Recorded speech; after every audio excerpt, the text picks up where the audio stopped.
지난주 KBS 강력반 엑스파일 끝까지 간다에서 방송도 했던 양산 여학생 실종 사건이 화제입니다. 지난 2006년 경남 양산에서 여학생 2명이 함께 실종됐는데요. 지금까지 행방을 찾지 못하고 있습니다. 경기대 범죄심리학과 이수정 교수와 함께 하겠습니다. 안녕하십니까? 네, 안녕하십니까? 11년씩이나 됐는데요. 아직까지 이제 미제로 남아 있습니다. 간단히 이 사건 요약을 해볼까요? 네, 2006년도 5월 13일 날 양산에서 일어난 사건인데요. 네. 지금 아파트 촌에서 발생을 했습니다. 중학교 2학년 학생하고 초등학교 5학년 여학생 2명이 집을 잠깐 나갔다가 오후 시간대에 사라지게 되는데요. 그날이 토요일이었고 어머니는 아침에 출근을 하셨다고 합니다. 그래서 이 친구들이 옆 동네에 있는 가게에 잠시 들렸다가 결국에는 집으로 돌아가는 시간인 한 1시 30분대에 사라지게 되는데요. 네. 결국에 초기 단계에서 경찰은 실종이 아니라 가출이다. 이렇게 이제 판단을 했던 것으로 보입니다. 예. 자, 그러면 이 사건이 일어났던 2006년 5월 그날 무슨 일이 있었는지 화면으로 재구성해 보겠습니다. 90년대 말에 은영이네와 동은이네는 경남 양산의 같은 아파트에 입주를 했습니다. 2006년 당시 중학교 2학년, 초등학교 5학년이었던 은영이와 동은이는 나이는 달랐지만 단짝처럼 지냈고 사건 전날에도 역시 함께했습니다. 우리가 18층에 살고 그 아파트에 그 애기가 그 언니하고 이제 친구였었거든. 그렇게 이제 우리 애기가 이제 동생이 없었는데 그걸 그렇게 이뻐하고 항상 어디로 가면 데리고 다니고 그러는 거라 같이 놀고 그러는 거라. 여느 때와 다를 바 없었던 토요일 아침, 동훈이 엄마는 아이들을 남겨두고 출근을 했습니다. 나오는데 동훈이가 언니랑 여기서 이제 그 영어 낱말 카드를 가지고 둘이서 놀고 있더라고요. 그래서 너네 오늘 어디 갈 거냐고 그러니까 아니 어디 안 갈 거예요. 우리 집에서 놀 거예요. 그랬어요. 그로부터 1시간여 뒤에 집에서 아이들을 가장 마지막으로 본 사람은 동훈이의 언니였죠. 저는 학원 가야 돼서 은영이랑 동훈이가 거실에서 놀고 있고 제가 어디 나갈 거냐고 그러니까 안 나간다고 그 말을 듣고 그럼 나는 학원 간다 하고 나왔었던 기억까지만 있거든요. 그리고 얼마 후에 아이들은 컴퓨터도 끄지 않고 휴대전화와 지갑까지 남겨둔 채 집을 나섭니다. 그 뒤에 아이들이 목격된 곳은 집에서 2-3km 떨어진 동네 상가 앞이었습니다. 이후에 은영이와 동훈이는 집으로 향하는 마을버스에 오르고요. 이때 동훈이는 같은 학교 친구를 만나서 이야기를 나누었고 1시 30분쯤 아파트 입구에서 함께 내립니다. 그런데 이후 은영이와 동훈이는 감쪽같이 자취를 감췄습니다. 그러니까 두 아이는 10분 거리의 근처 상가로 놀러 갔다가 다시 마을버스를 타고 집 앞으로 돌아온 뒤에 사라진 겁니다.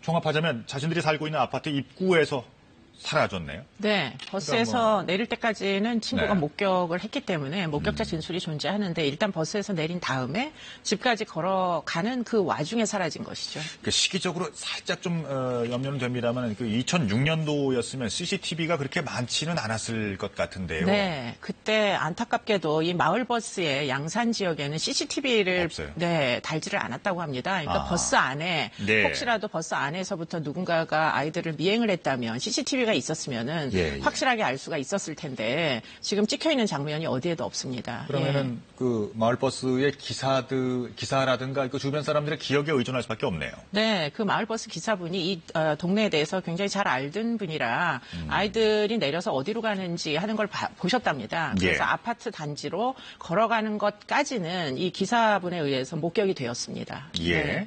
그러니까 집 근처에서 실종됐을 가능성이 크고요. 그러면 이게 혹시 납치나 유괴는 아니었을까 하는 그 고려도 했겠죠.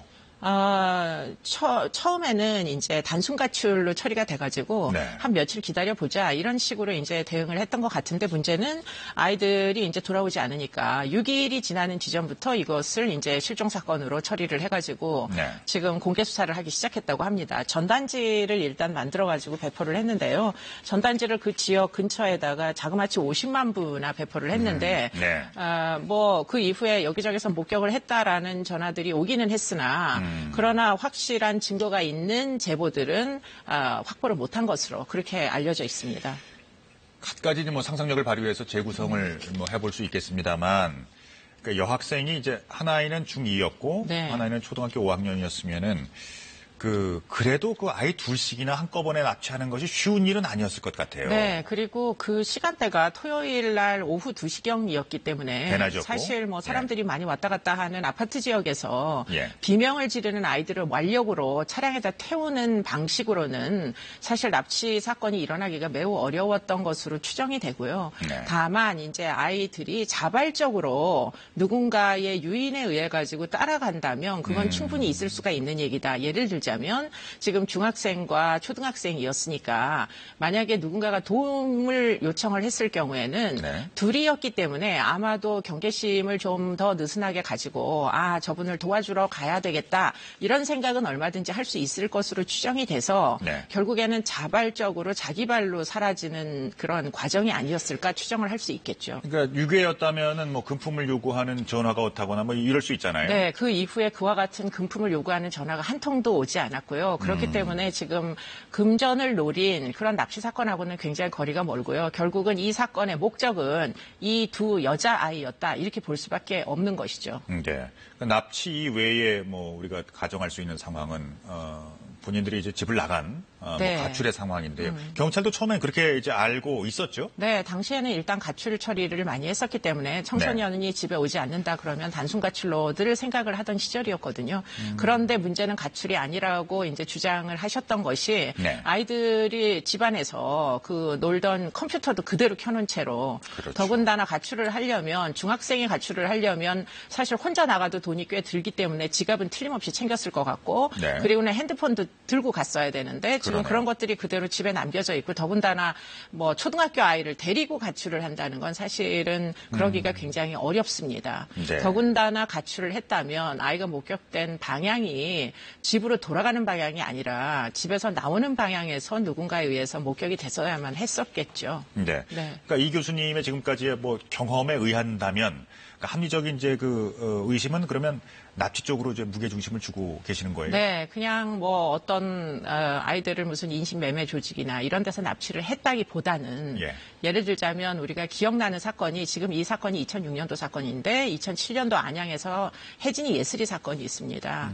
혜진이와 예슬이라는 여자 아이들 그때는 하나는 이제 초등학교 고학년이고 다른 하나는 초등학교 2학년짜리 여자애들이었는데요. 네. 그 아이들이 둘이 동시에 사라집니다. 그래가지고는 결국은 그때도 처음에는 가출이라 그랬다가 실종 처리가 돼가지고 기다려도 아이들이 오지 않고 네. 나름 그때 그 당시에 굉장히 아이들을 찾기 위해서 수소문을 했는데 그 다음 해 3월 달에 그 중에 하나가 시신으로 야산에서 발견이 된 사건이 있었습니다. 당시에 같이 살고 있던 혼자 사는 남자였던 정모 씨에 의해 가지고 결국은 강간 살해된 그리고는 안매장됐던 사건이 존재하거든요. 네. 그렇기 때문에 지금 이 아이들의 행방을 우리가 쫓을 수가 없다면 아주 그 불행한 결말도 사실은 예상하지 해봐야 되는 게 아닌가. 예, 그런 뭐 어려움이 있습니다. 네, 예. 시간이 너무 많이 흘렀고요. 그러니까 지금까지 신뢰할 만한 신고는 들어온 게 없습니다. 그런데 경찰에서는 보통 이제 이런 사건이 들어오게 되면 이게 관례적인 것인지 아니면 뭐 일부만의 어떤 사례인지 모르겠습니다만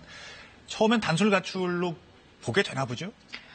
당시에는 이제 예. 청소년이니까 가출을 해서 혼자 뭐 어느 정도는 이렇게 바깥에 구경도 하고 싶고 이럴 만한 청소년기의 특징이다. 이렇게 아마도 생각을 했던 것 같아요. 네. 근데 오늘날은 사실은 이렇게 이유가 없다. 뭐 지금 여러 가지 그 상황이 가출이라고 추정하기 어려운 상황이지 않습니까? 그러면 부모의 말에 따라 가지고 지금 범죄 사건의 피해를 염두에 두고 수사합니다. 예. 네.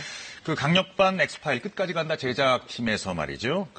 이들이 만약에 지금 생존하고 있다면 20대 한 초중반 정도 나이가 됐을 거란 말입니다. 네. 그 한국과학기술연구원에 지금의 이들의 모습이 어떨지 3D 몽타주를 의뢰했는데요. 잠깐 좀 보시겠습니다. 그러니까 6세 이후의 사진만 있으면 80세까지도 예측이 가능하다는 3D 몽타주 시스템입니다. 나이 변화를 예측할 수 있고 최대 80세까지 환자는 예측할 수가 있습니다.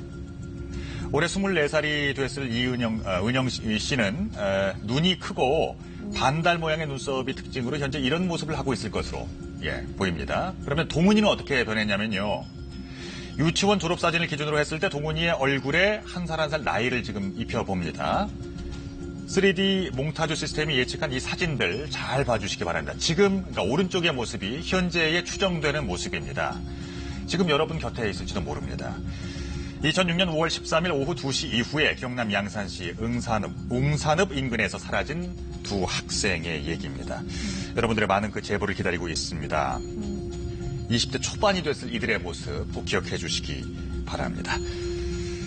자, 앞으로 이 사건의 수사는 어떤 쪽으로 초점을 맞춰가야 할까요? 네, 일단 제보가 꼭 필요한 상황입니다. 그렇기 네. 때문에 보시는 분들께서 비슷한 사람을 알고 계시면 꼭 전화를 해주시고요. 그리고 또 한 가지는 그 당시에 사실은 인근 지역에 있던 뭐 여러 가지 이제 성범죄를 추정하는 수사 경력 조회 같은 거를 해서 수사 경력이 있었던 사람, 조사받았던 사람 이런 사람들까지 좀 포괄적으로 한 번쯤은 살펴봐야 될 필요성이 있습니다. 당시에는 그와 같은 노력을 하지 않았던 걸로 추정이 돼서 이번에는 좀 수사의 방향을 틀어가지고 지금 범죄 피해를 염두에 두고 수사를 해야 될 상황이다 이렇게 보입니다. 끝으로 간단하게 앞으로 그 초동 수사에 있어서 이제 골든 타임을 놓치는 일이 없어야 되지 않겠습니까? 네. 어떤 부분을 주문하고 싶으십니까? 그러니까 일단은 공개를 해야 되는 게, 그러니까 광역 뭐 수사에 도움을 받아야 되는 게 예. 사실 24시간 이내입니다. 네. 예. 그렇기 때문에 24시간 이내에 협조를 받아서 지금 이 아이들을 찾는 게 꼭 필요합니다. 알겠습니다. 매주 토요일에 방송되고 있습니다. KBS 1TV 강력반 엑스파일 끝까지 간다에서는요. 양산 여학생 실종 사건, 이번 사건을 비롯해서 오랜 시간 범인을 잡지 못하고 있는 장기 미제 사건들을 추적하고 있습니다. 여러분들의 많은 관심 바랍니다. 지금까지 경기대 범죄심리학과 이수정 교수와 함께했습니다. 고맙습니다.